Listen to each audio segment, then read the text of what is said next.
Trip එකක් යන්න plan කරන ඕනම කොල්ලෙක් ආසයි ඒ ට්‍රිප් එක ගැන ව්ලොග් එකක් කරන්න. ගමනට කලින් දවසේ මම ඉන්ටර්නෙට් එකේ සර්ච් කරා මේ වගේ ලස්සන ෂොට්ස් ගන්න කොහොමද කියලා. මට හම්බ වුණා චයිනීස් කොල්ලෙක්ගේ වීඩියෝ එකක්. ඒක මරු. එයාගේ බෑක්පැක් එක රෙඩි කරන ෂොට්ස් අරගෙන තිබුණේ කබඩ් එක ඇතුලෙන් කැමරාවක් තියලා. පට්ට ආටිස්ටික් ගැහැක් නේ. මට පිස්සු හැදුනේ නැති ටික විතරයි. ඊළඟ ෂොට්ස් ටික අරගෙන තිබුණේ එයාගේ කැමරාව බෑග් එක ඇතුලට දාලා බඩු පුරවන විදියට.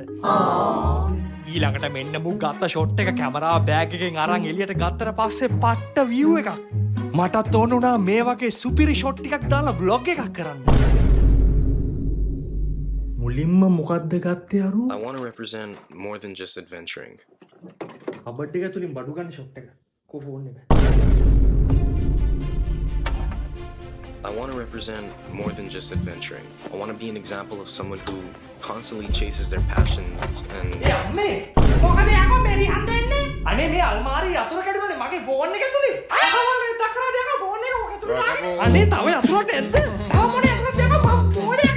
Hey, meti halakan ni.